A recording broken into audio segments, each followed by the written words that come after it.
loneliness it comes at us in a lot of different ways that are cluing us in maybe to not only one kind of relationship that we need, but several. And that's really what I discovered in the life of Jesus, that when we feel those instances where we're like, what's wrong with me? I feel disconnected. And sometimes even when we're sitting around people we know and love, there are types of relationships that Jesus carried through his life, and we're made for all of them. And most of us don't have all of them.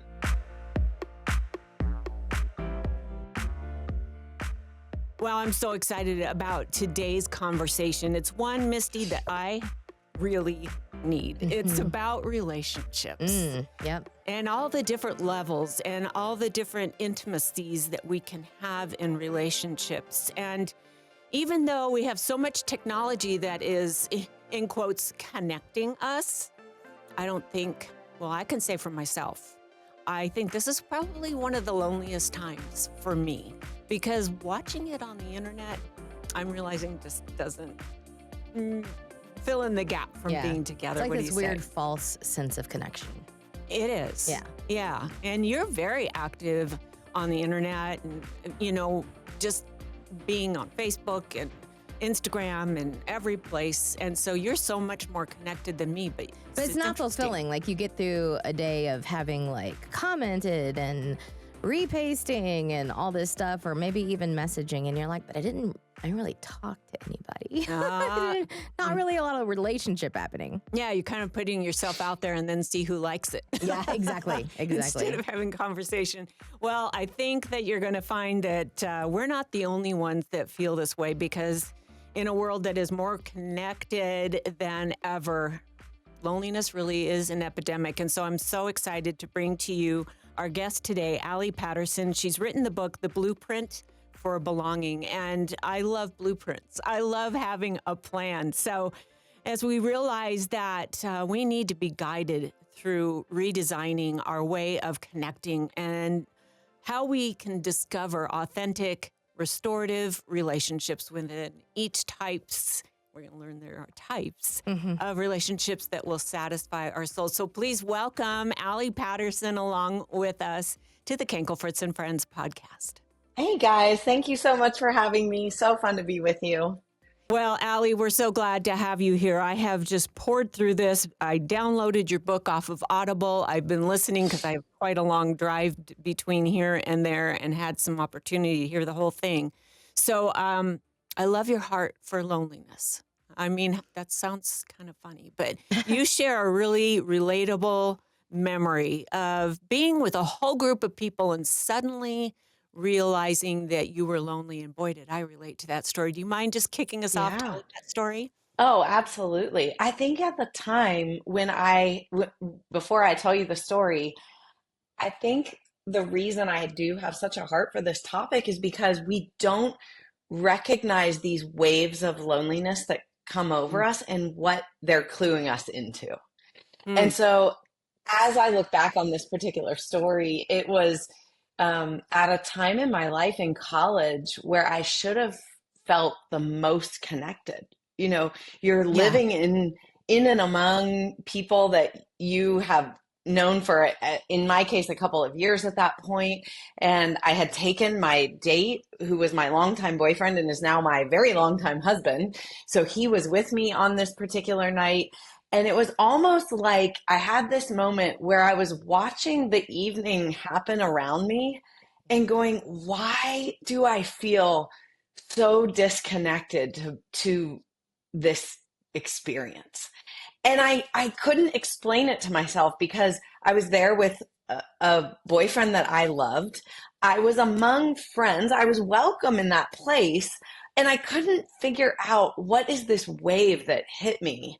And it was a type of loneliness. And I actually didn't give myself permission to feel it. I just thought, oh, this is nothing. Or I'm being silly. Look at the relationships I do have. So I'm in the wrong here somehow. So I just need to blow this off and move on. And now I understand that loneliness it comes at us in a lot of different ways that are cluing us in maybe to not only one kind of relationship that we need, but several. And Yeah. that's really what I discovered in the life of Jesus, that when we feel those instances where we're like, what's wrong with me? I feel disconnected. And sometimes even when we're sitting around people we know and love, there are types of relationships that Jesus carried through his life, and we're made for all of them. And most Mm. of us don't have all of them. Yeah. I think that's fascinating. That's why I just latched on to that question about feeling lonely in a crowd, because I Hmm. so relate to that. And I've thought, am I the only one who's sitting Hmm. here feeling like even left out? And Yes. come to realize I didn't need to feel that way. For me, Yes. I've had to have a bit of a change of attitude of not waiting for people to come up to me, but let's reach out and be the one to reach out to the person there. It's like walking into a room instead of saying, here I am, which kind of put all the pressure on me to have my hair just right, which it never is, and my face just right, which it absolutely never is, and my clothing just right, and nope, never get there either. So then you walk into a room feeling already insecure, and you have no room for ministry. You have no room for reaching out or getting to know anybody. No wonder you're feeling lonely. So Yeah. one of the things that has helped me so much is to walk into a room and go, there you are. Hmm. And it changes everything. I'm not thinking about myself anymore. And when I I take that think spotlight off of me, wow, it opens up a whole new world. I think what I've realized in talking to so many people about their own experiences with feeling connected or disconnected, and who Uh-huh. and all their relationships, and boy, have I talked to a lot of people around this book, is, we assume sometimes in those situations like you're describing that we're the only one that's feeling that way. Yeah. When Hmm. my learning really in talking to most people of all ages that have interacted with me about this book is that most of us are feeling that way. Ah, That when we walk in, we are all wondering, am I feeling more or less connected than other people here? All of us would love to have someone walk up and want to connect. yeah. And so I think sometimes it's getting over those moments where we think, because we can all struggle with rejection or fear of rejection, or maybe some of us are more introverted or extroverted, but these are um, situations we face all the time, like at work, at social gatherings, at, I don't know, school events, at kids games. I mean, you name it, we all have situations like that. And I've Mm. just discovered that most people are carrying around some type of loneliness and would readily respond if we were able to figure out, how do we connect to each other in this Yeah. space. Love that. Healthy relationships, we're going to feel a certain way when we're there. How, like you talk about the three things where we can, or the four things where we can really identify that we're in a healthy relationship. Let's dive into that a little bit. What are those feelings that we experience? Mm. So when we have, do you mean a healthy relationship in one part of the blueprint? Is that what you mean? Yeah. Yeah. Yes, sorry, the known, yeah.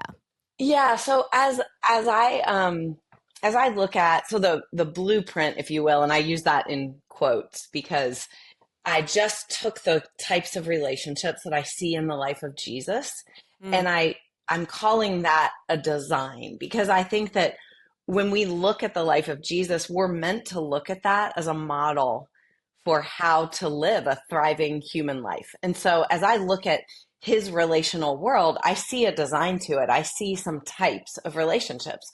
And I really think feeling known and loved in each of those spaces looks and feels a little bit different. And that's part of what the book sort of pulls apart. So if we're talking about your core, which is your closest one or two or three, then your experience of feeling loved and known in that space is very different than what we were just talking about at a social gathering, where you're looking for, a simple connection to somebody that goes a little bit beyond the surface. These are very different experiences of relationships. So in each part of the blueprint, I think feeling that sense, oh, I'm seen, I'm known, I'm loved, which is what we all are wanting, with others, and it looks different. So with my core, I'm looking for that to fill this space of like unconditional, rock solid commitment, right? And nothing less in the core is going to satisfy. If we have something less than that and we think that's a core relationship, we're going to feel lonely in that space because it's not. We yearn for that because we're made for it.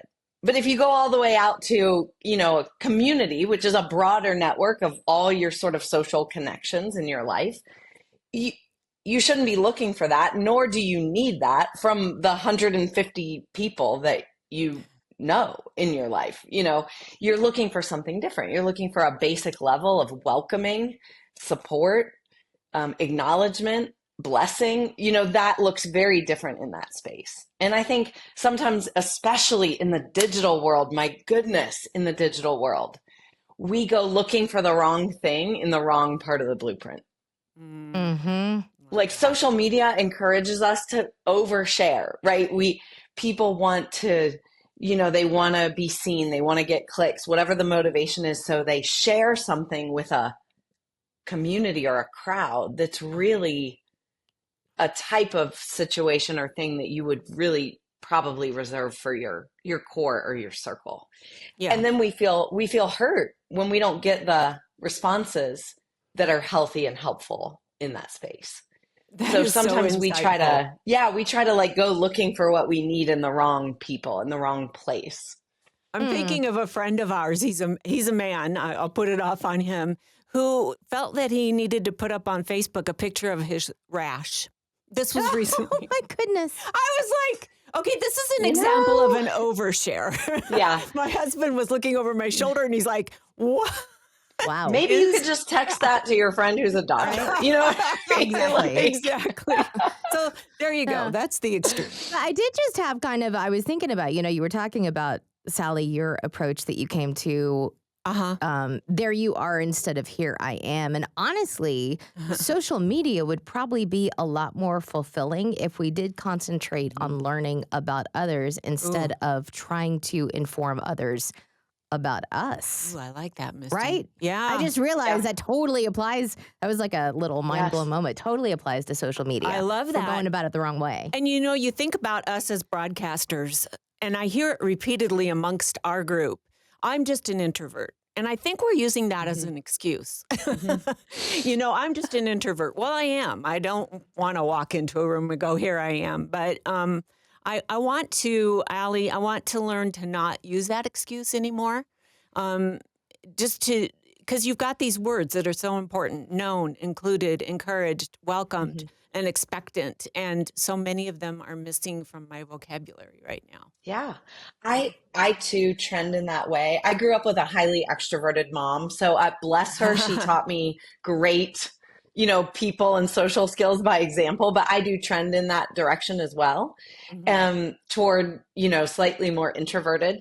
And I've learned on the blueprint that really that makes me more drawn to the closer and fewer, the realms of relationship that go a little bit smaller and deeper. That seems to agree with me a little bit better. But that also doesn't mean that I will live a healthy, fulfilled relational life without the other ones. So I think when we consider like our natural wiring, if you will, I talked about the book with somebody she's like an Enneagram master, so we were talking all about like which pieces of this blueprint feel the most natural for us. Some of that is introversion, extroversion. Some of that is, what kind of personality type we have, what kind of people do we have around us? Who did we learn to connect with when we were young? all of that plays into it. And that's sort of why, as I look at the life of Jesus, I keep thinking, I may never live this design perfectly, but I know what I'm aiming for. I know I talked to an architect about like how he thinks about blueprints. And he had such a cool thing. It just lodged itself in my brain. And he said, you have to change a lot. Like there's lots of phases as you move toward the final destination. But if you don't have a design, you don't know what you're aiming for. And he said a lot of times in a build, especially in a renovation, you have to make a lot of changes along the way because you discover things you weren't expecting. Some of them are good, some of them are bad, but you have to have a design that you're moving toward. Mm. And I know that I am wired for certain kinds of relationship that are going to be easier or more enjoyable for me. But if I look at Jesus's life as a design, I can at least understand and take opportunities to start moving in the direction of some of the other ones that don't feel as natural, just trusting God that there's going to be life there for me. Mm. And I think we're all better at certain ones. So our blueprints are like wonky. They're all shaped a little bit differently if we were to draw them out right now. I love that. Now, okay, so we've kind of circled around it a little bit, and you did talk about core, but can we dive a little deeper into those 5 relationships Sure. that Jesus needed? And honestly, if Jesus needed something, why do we think we're not going to, right? Oh, Misty, you're getting to our core right now. Exactly. Wow. Absolutely. So most of us have a lot of these operating. I think that we will all find them kind of intuitive, but I think it's helpful to just name them, have some language for them. Your closest 1 to 3 are your core. Your total of like 10 to 15 are your circle. These are just your people, the ones that you're living life with week in and week out.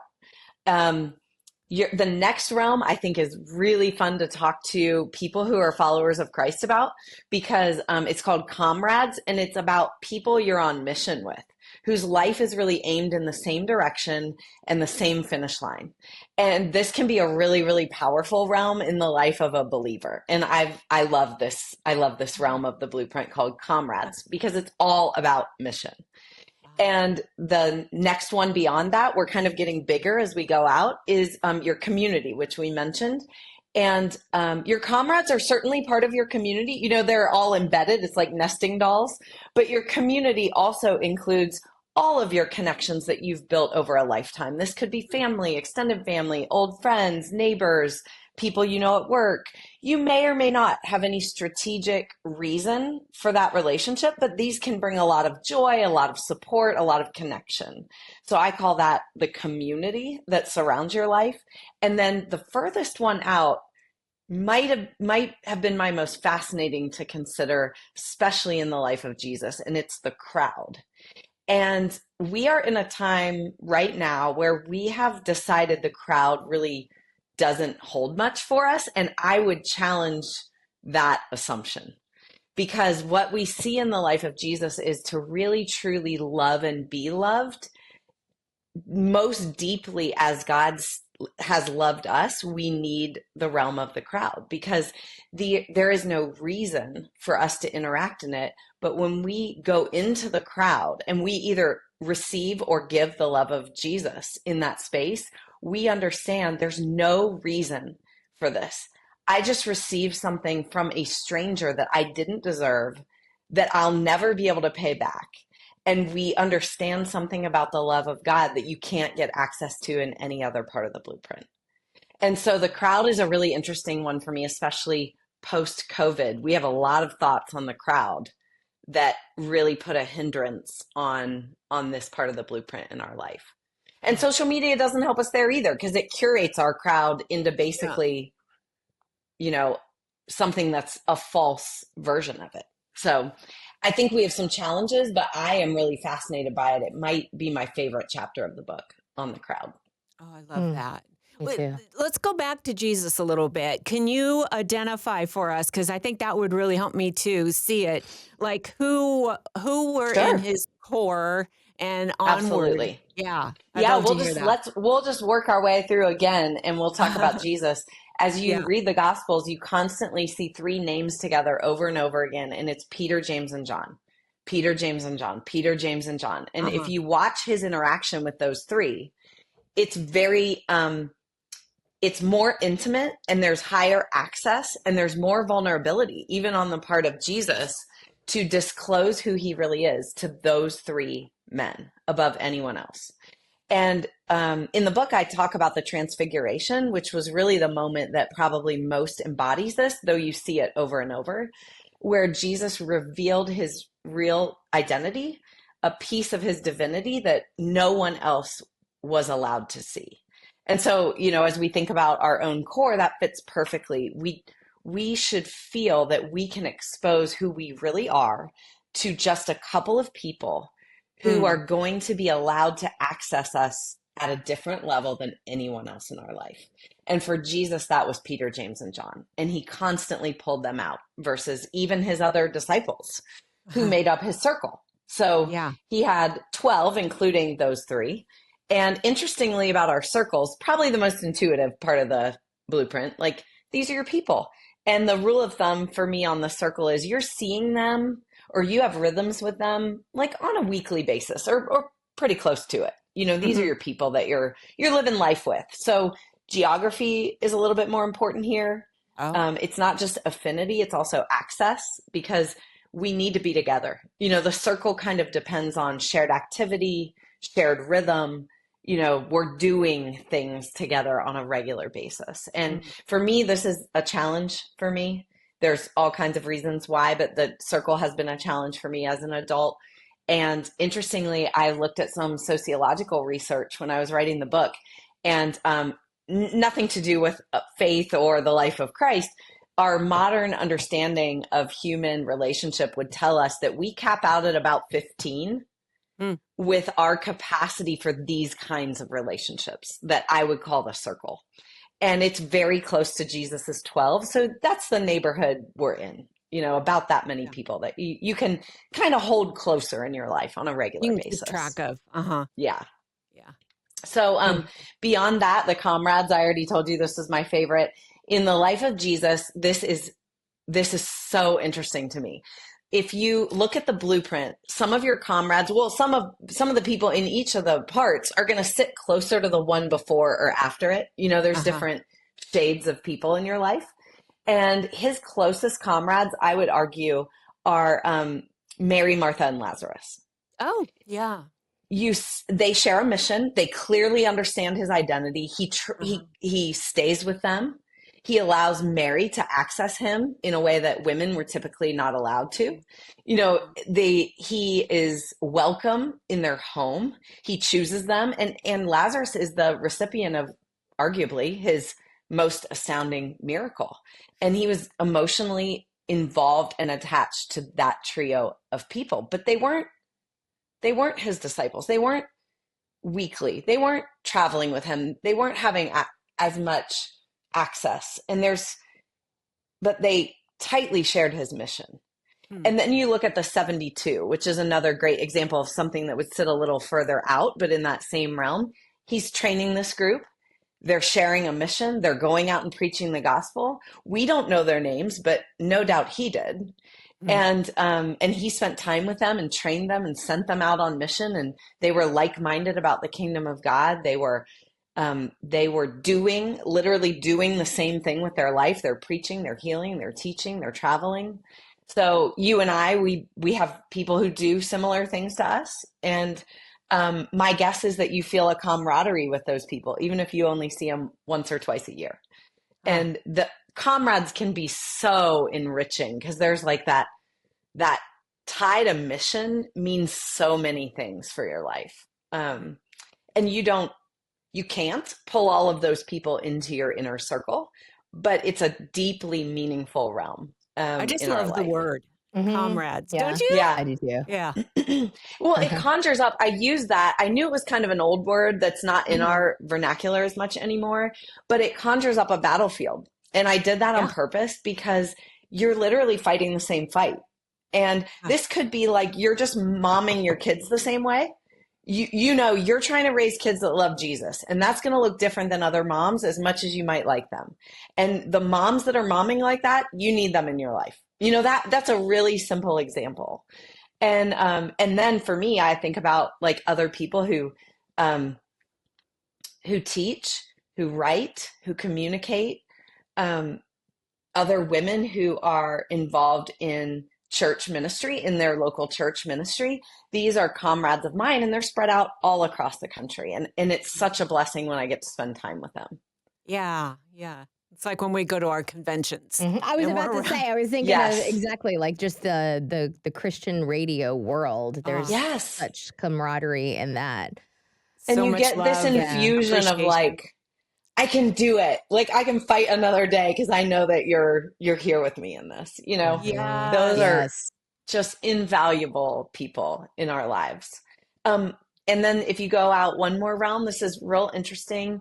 You just start to collect all the people that you have known in your life. You know, we all have, you know, what is it, hundreds, no doubt.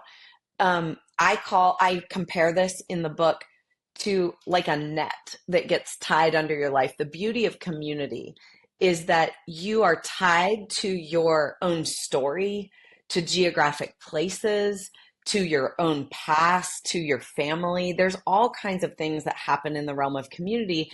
And if you look at the life of Jesus, this is really his cultural Jewish community. It's the people that he would have grown up with, lived with, worked with. It's where he stayed when he traveled. You know, it's the mother-in-law of, you know, Peter, and Yeah. it's all the people that are in his community at large, but they are not playing a strategic role or a weekly part of his life. But we see him interact in this realm a lot, and he always. This is beautiful about Jesus. He always leaves the door open in community for them to come closer. Do you want to be about what I'm about? We could be comrades, you Yeah. know? And no doubt when he called the disciples, he knew them from his community. So a lot Mm. of times community is it's a great place to begin looking and finding the people that maybe are going to become your closest friends because you already have a tie. You're in a network for a Yeah, reason that's with some good. of these folks. So it's not unusual at all. I serve at quite a large church and we have multiple locations. It's not at all unusual for me to go to one of our sites to have an event or teach or something like that. And I meet someone in the community already that I'm connected to. And I think, oh, we're like minded, like we could come a step closer, you know? Oh, And we're in a network together. So it makes it that much easier to build those relational ties. If you do have people you meet that you want to bring in a little bit closer I to your just think life. of the verse of not forsaking the gathering together, you know, and you're really bringing that to life. Yes, I think this Mhm. goes a lot of our extended family, like Jesus, again, in his life, you see a lot of his extended family would have landed in this realm because they didn't necessarily receive his full identity, you know, during his days on earth, but he was still tied to them. He honored them. He opened the door for them. He connected with them. And some of them ended Uh-huh. up understanding who he was and some of them and Yeah. sharing a mission and some of them did not. And But some of them he were always with him in the garden and some of them were not. You know, I Hmm. just am right. getting that whole picture now. You're just opening a whole new world. Hmm. Yeah. And then, of course, the crowd repeatedly, especially in the Gospel of Mark, but you see him interact in the crowds all the time. There seems to be a theme in the book of Mark where it's pointed out over and over again that Jesus really beautifully and lovingly interacted in the crowd. He Mm. did not stiff arm them, he did not give them leftovers, so to speak. He gave things of value and he was watching in the crowd. Is somebody going to come out of the crowd? What Mm. is my father doing in the crowd? What can I give of value in the crowd? Like he went in watching carefully to both give and watch to receive in the crowd space. And so it's always interesting to think what did he know and what did he not know? You know, I'll Yeah. ask Yeah, myself yeah, yeah. that sometimes. And you can see him interact in the crowd with a lot of compassion and a lot of value that he placed on people in the crowd. And then very importantly for us, he walked away. Mm. He did not have a goal to pull everybody with him. Mhm. And that goes for his community as well. He clearly had some boundaries about what he would try to do in certain kinds of relationships. You never see him like try to make somebody his, you know, best friend. And I feel like we do that a lot. I will say, I believe most Mhm. especially women, we carry a burden that we always feel we have to bring everybody closer. Ooh. I'm supposed to be bringing everybody closer and loving everybody the same way and trying to make space for everybody in my life. And I do not criticize that heart. I just know humanly that that isn't possible. I think it's a beautiful sentiment, but one that we're actually not built for. Hmm. And so I think we end up feeling like a failure at loving others sometimes, even with a wonderful heart, because we don't understand you don't have to do that. You really can love differently in these different spaces, and not everyone is meant to come into these inner relationships in your life. And that's okay. It really is okay. Man, that's so funny because I just ran across a bunch of videos this morning on social media. And I think about the frequency that women use the word bestie on social media to Oh, try to like kind of indicate a false sense of relationship, Hmm. whatever the goal is, yeah. especially when they're trying to sell you something like, Well, bestie, let me show you. And I'm like, hey. So I was just thinking about that. I'm like, oh my goodness, that word. Yeah, we throw that out a lot. A lot. A lot, right? And I also think about like going back to just relationships. You were talking about the ones that you collect over time. And trying to think of how I would phrase that. Maybe like they're even kind of back burner relationships. So they're there. Yeah. I don't know that I could identify even what group they go in. And maybe that's because I haven't really been, I'll use our word, intentional. We love the word Hmm. intentional yes, here. we do. Intentional about pouring or carefully crafting that relationship. And so I just kind of collect people and Yeah. for no real reason. So maybe how do we go a little deeper? How do we identify those relationships that we really should be nurturing and crafting more purposefully along the way? Ooh, that's good. Yeah, I think Wow. it probably depends on your own blueprint, if you will. As when you go through the book actually kind of encourages you to think about your own relationships on the way Right. through. So, like your blueprint and my blueprint by the end, they're going to look kind of different. And um, the relationships that we choose to cultivate, I think, in bathed in prayer and asking God, like, who among these people do you really want me to, I always ask God questions like that because I think he has ways of answering those questions. And so I think oftentimes we need to cultivate the ones that are a little thin, the parts of our blueprint where we're experiencing that loneliness that we really didn't even identify. Maybe you are working at something and you never thought about the feeling that you could actually use some comrades who are working at that same thing. So maybe you decide to, I did this a couple years ago. I decided to invest in some training for myself. I'm going to go actually double down on training in this area. And Mm-hmm. also, I've got my eyes wide open because I'm going to meet some other women who are doing this too. And so maybe you decide to actually spend time and money um, building that part of your blueprint into comrades. And that often happens when you're training for whatever you're doing, when you're working toward whatever you're doing. So that's just a quick example. In the book, we go through like, how do you actually love people in all these spaces? Like, what would that look Yeah. like exactly? Right. And in community, for instance, it's super simple. When you're in front of them, you do good to them, you bless them, and you keep moving. That's what Jesus did. He didn't try to go like, can now we be better friends? Like, let's also get coffee every 3 months. He never did stuff like that. He was Yeah. like, you know what? I'm with you. I can be good to you. I can bless you. I can give to you. And we can both carry on. Here's an interesting little tangent for you. It's, I had what I would have called a core girlfriend who really actually is the one who brought me to church. And then there was this rejection moment when I happened to meet, date, and marry the one kind of big catch at this little church. And boy, I was thrown out. And that is a really difficult recovery. Now, 3 years later, I want to say she came back to me and apologized, and we have been dear friends ever since. But counterfeit relationships, Hmm. That's when I think of that. I was like, well, here I thought we were dear. In fact, I just said it. Hmm. We were dear friends, but maybe we weren't. How do we identify a counterfeit relationship? That's kind of scary Hmm. to me. Yeah. Yeah, and we participate in them too. That's the thing is we have to like evaluate Oh, Don't call us wait a out. Come minute. on. not only like I heard not that. only other people but also ourselves. Like we have the same motivation sometimes, and we participate in creating them, which is Ooh, really like that yeah.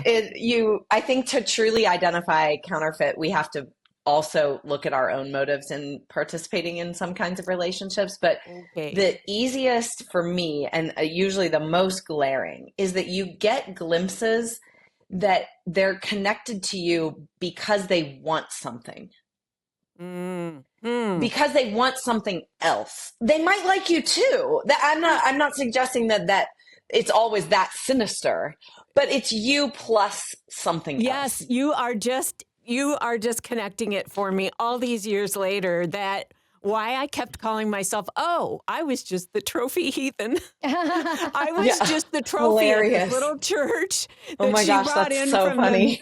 the mean streets of Arizona State University to show off Hmm. her outreach ability. And Yes. I just have never, thank you. I've never put that together, that Yes. that was what my purpose was. And so And when I married him, you are lovely, and I'm sure you've always been this fun. You know what I mean? Like likable. So it's not that some of it didn't start okay. We uh-huh, connect with people for legit reasons, sure. but at some point you start to sniff out, oh, there's something else going on here. Yeah. And also with you. Like I have caught myself going, why is it that I want to stay connected to that person? Does that have to do with their professional network? That's a really Uh, common thing. uh, You know, maybe I like that person well enough, but if I'm honest, and so we kind of participate in creating these relationships that are really about a payoff for one of yeah. us or the other. And Hmm. and sometimes it's us. And we've gone like, "Oh yeah, I don't really want to I don't really want to be with that person, but they have an apartment in a city I really want to stay in." I mean, just whatever. And I think that as we catch glimpses of that, Hmm. we have to be honest, because we could lose a decade trying to pump up a relationship that's really, it looked right or it was right, but then we started to realize this is about me plus something else. And a gain for that person or you. I mean, again, if you're ready, you could be brutally honest and go like, okay, I'm actually the one participating. And the reason I wanted to talk about counterfeits is because we drag them with us, and it prevents our capacity. We only have so much relational capacity to give. Mm. And so when we drag along these relationships that are really not genuine connection, it reduces our capacity for ones that are. And it increases that sense of loneliness. That's the kind of person you could be with and go like, we're out together. We're supposed to be having fun. Why do I always end up feeling like I'm not really the point here? And we get hit with that wave of loneliness. So we just drag along. I don't mean to be like rude about it, but we drag along kind of dead weight in our blueprint that's really not um it's not life-giving. Yeah. And so it's, even though it's very difficult, and I put myself fully in this as well, very difficult to be brutally honest about those relationships in our life and go, you know what, I think I need to be done with this. And that's tough, because that can come with other implications. I don't know if either of you do this. I feel like I have entertained and drug along with me many counterfeit relationships out of a sense of obligation. I have identified they need something from me, and then I feel bad taking it away, Oh, even though I Yes. don't connect to them at right. all. Ooh. But I'm like, but There's you one need for this, you, and I don't Allie. want to take it away from you. But it's not a beneficial relationship because it's always them coming to me and me expending energy trying to give them what they need when there is nothing in that relationship for me. Yes. Of course, we all, like, if we're looking for relationships that are perfect, we're going to have an empty blueprint. You know what I'm saying? But I think there are occasions where we do need to ask the Lord, is this the right time for me to completely get rid of that relationship? Like, is it actually doing harm? Or am I being so sucked in, that it's too much? I would say for me, I'll just speak for myself. I have some of those kinds of relationships that kind of hang out within my community. I don't feel that they're costing me something. I'm not sure I need to go like wrestle down every relationship and make it perfect. And so sometimes they hang out as broader connections. It sounds like the one that you're describing is a little bit more, that pushes in a little bit more, like demands a little bit more from you. Yeah. Intrusive. Yeah. Oh, that's a Yeah, good it's a word. little bit Yeah. more intrusive. That one, I mean, you're talking to a gal who probably is on the lower part of the like, I prefer fewer relationships anyway. And so that would be tough for me to want to be a part of. But I do understand. I I think, would well, and the probably, one that, I'm sorry, go ahead.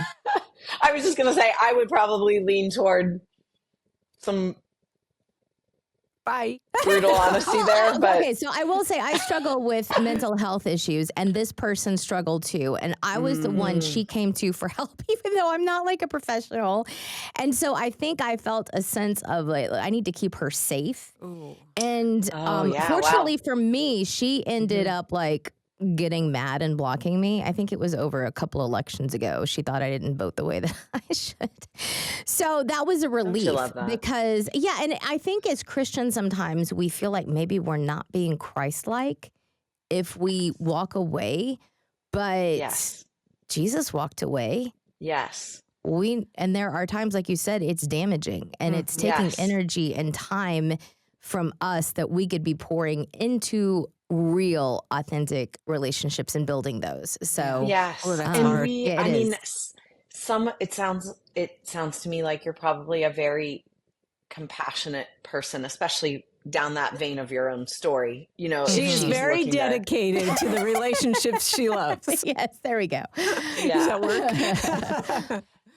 people that are wired to pastor, a lot of this connects to our gifts and things too. Uh-huh.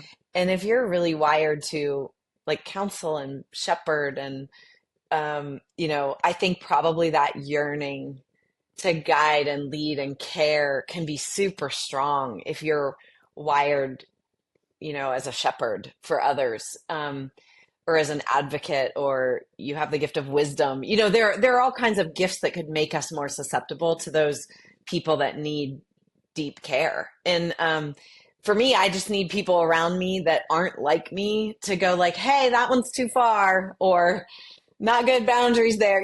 Sometimes we have to like see around our own blind spots. And I think sometimes I don't think God is trying to make well-balanced people, frankly. I mean, he gives us deep giftedness in certain ways, but that also makes us blind to other things. So we can help each other out, down that path. You like, if people, I'm a great friend to have if you need to know, like, you need some boundaries. I'm okay with that. But I don't tend to want to run into other people's messes. But I know a lot of people that are deeply pastoral that really want to help like intricately in other people's lives, and they get sucked into a lot of relationships that don't have great boundaries as a result of that. And I'm like, I'll suggest some, but I I'm think pulling we you into can. my community, Allie, because I need that. I Sometimes there's totally just think we those can help each times. other out. I Mm. do think we can help Yeah. each other out there. And it's not always we're meant to function as a body. So I think when you're deeply wired for something, you just need to have other people nearby that can, see Hold a you little up. bit for you. Because I Mhm. think I think really deep giftedness and in certain areas is a beautiful thing. I don't think that's problematic. We just have to have people that help us see. At a whole different level, I'm thinking about Peter, James, and John at the core Hmm. with Jesus, right? Peter, you're the rock. We're going to build this church on you. And he denied Jesus at the Hmm. worst moment of his life. Not once, not twice, but Yes. 3 times. How in any relationship we are vulnerable to each other. And so Yes. that doesn't necessarily remove us from the core. But boy, how do we handle those Oh moments my of gosh. the girlfriend ratting you out or something much more Yeah. serious, Peter turning his back on his savior? Mm. You know, their reconciliation might be one of my favorite places in Oh, the yes. gospel. Mm.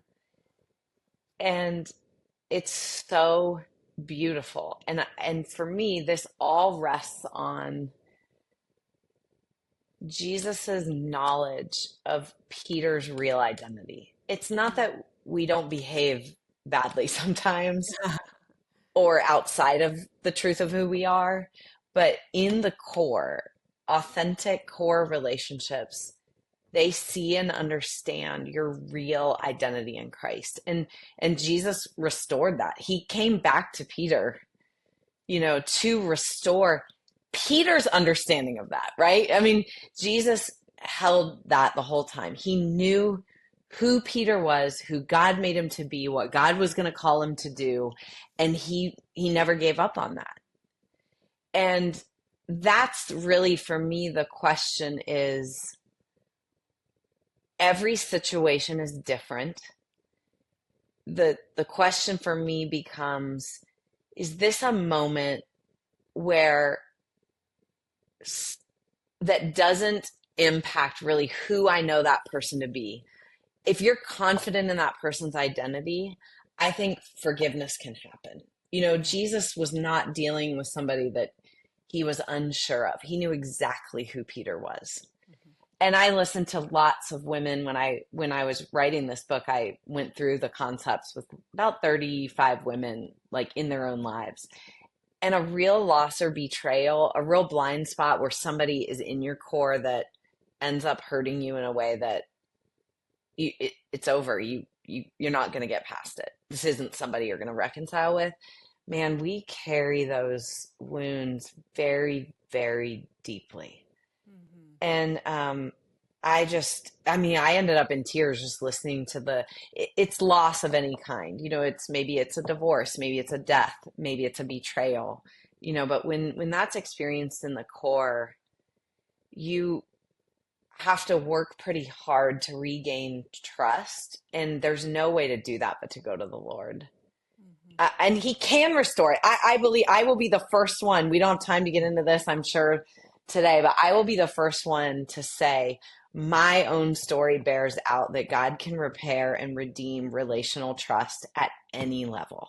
Yeah. And if you have confidence in who that person is and they're still wanting to walk with the Lord, I say reconciliation is possible. There's hope there. And also, sometimes that's not true.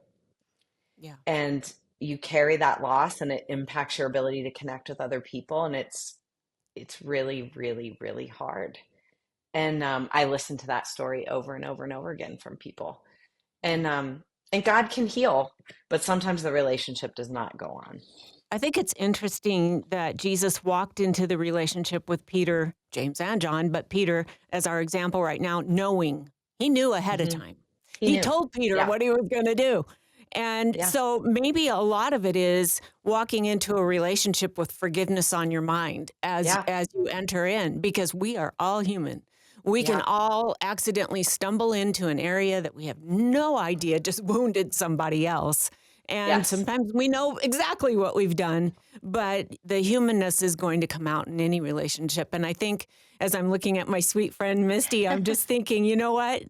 There is nothing you could do because I just know Mhm. you to a level now Yeah. that I trust you and Yeah. I love you. And Adam back there behind the board, I just know this is my core people right here Yeah. that have my back. And when I stumble and when I fall, I know they'll be there to tell me it's okay.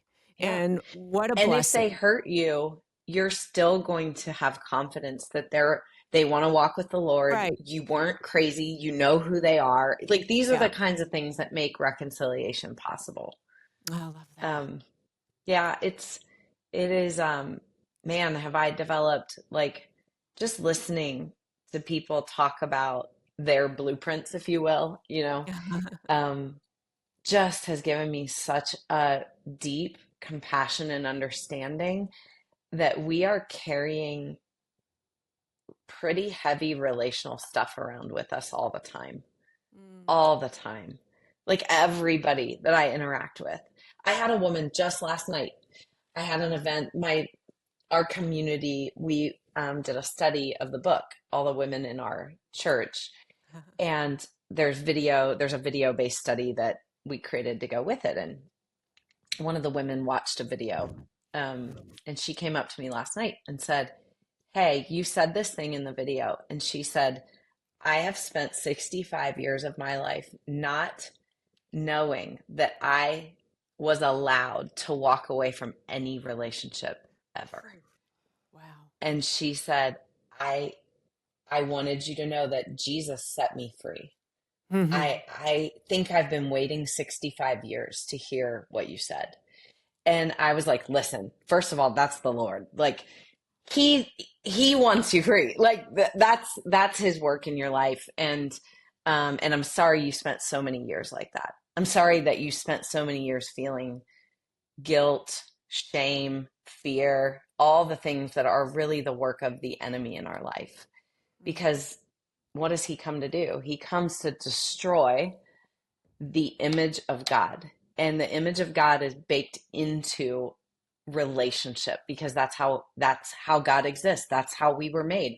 If the enemy can interrupt your ability to connect, he can destroy the image of God in your life because that's what we're made to exist within. And so this is a big, big deal. And I just realized most of us are carrying around hindrances and hurts to connection, which means there's more of God for us. There's more life for us when we, even one little tiny step in the direction of, a relational life that looks more like Jesus is going to bring out the love of God, the image of God, the grace of God in our life. And so, yeah, it's Amen. for me about having a design, like knowing where should I head? If I have the chance, which direction should I go?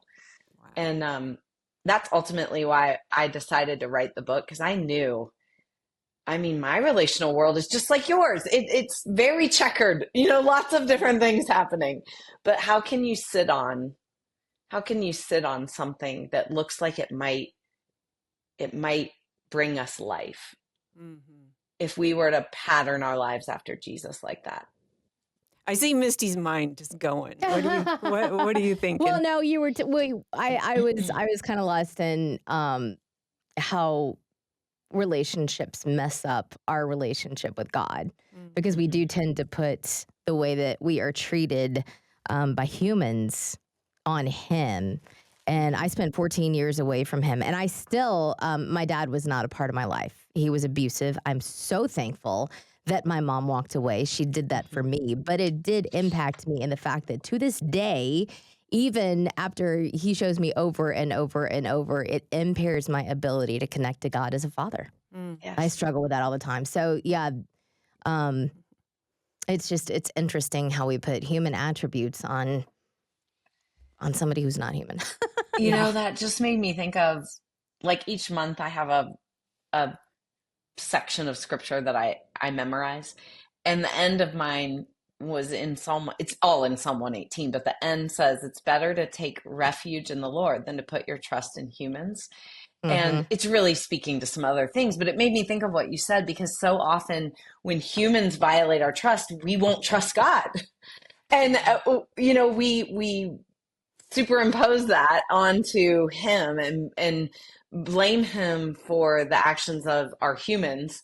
And really, he wants to be a refuge for us. And the book pushes to our center really being a relationship with God because he can flow into make up for, heal, reconcile, undergird any part of this blueprint when he's in the center. It only makes sense when he's in the center. And so often when we walk through our life with those hurts and tears in our, in our blueprint somewhere, if we're solidly in relationship with Christ, we have a dad who wants to fill in that gap for us. And yeah, I mean, it would be great if all our human relationships were well formed and well functioning, but that's just not real for most of us.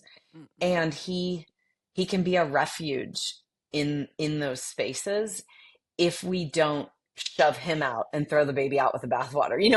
We let those things put a wedge between us and God, and really he is our refuge for that. He is the thing that can fill in those gaps when humans let us down. Yep. Yeah. So true. Oh man, our This time has been so good. it hasn't it been? I just Can we have 3 more of your hours? Oh, yeah. I would love to spend time with you guys anytime. Oh, It's thank been you. awesome We to need just it. have the time to talk. So Yeah. Thank you This for is the such a rich conversation. Yeah. topic, so needed. I'm especially encouraged to realize that fulfillment isn't found in the quantity of relationships, but rather in the quality of them. I love our discussion about forgiveness. I love our discussion about people are people, and God is the one that we are here to serve. So finding and growing the 5 types of relationships based on the life of Jesus. Oh, it's so rich. This is a great one to share with your Bible study group. It'll certainly help you and me grow relationships that uphold us in growing our relationship with the Lord. So thank you to our guest, Alli Patterson, helping us know our Jesus even better, and the grace that he has given each one of us that we can also extend to the people he brings into our life. We can build a life on a firm foundation of his word. Alli is quite educated. You have stuck it out longer than I ever did. She holds a master's degree in biblical studies from Dallas Theological Seminary and is a teaching pastor at Crossroads Church in Cincinnati, Ohio, right, Alli? that's right, Cincinnati. Yep, Oh, Crossroads is bless all you. through Kentucky and Ohio. So yeah, Okay. Yep. How many And youth group trips happened to Kings Island? oh, Kings Island, baby! So many good roller coasters I can't ride anymore. Yeah. I know your family includes your husband, Bill, your 4 children, and we didn't even get to your bratty cat. Oh, she's such a brat. Oh my gosh. She's actually pawed at the door of my office even as we've been talking. So Oh, we funny. love that. Yeah. Misty and I especially are animal people. So where can we find you, Alli? oh, you can find me at allipatterson.com, or I'm probably most active on Instagram, although I'm going to take a little digital rest, I think, for Lent this year. But it's everything's at the Alli Patterson. So use the in front of Alli. A-L-L-I. Yep, and my website is allipatterson.com, so you can check out all the stuff there. It's all there. Wow. This has just been rich. The book is The Blueprint for Belonging, the 5 relationships Jesus needed and why you need them too. Alli Patterson, we have a new friend. Thank you. Totally. Oh my gosh. I hope I get to Yeah. spend time with you ladies again. Aw, thank you so much. Yeah, it was great. God bless you.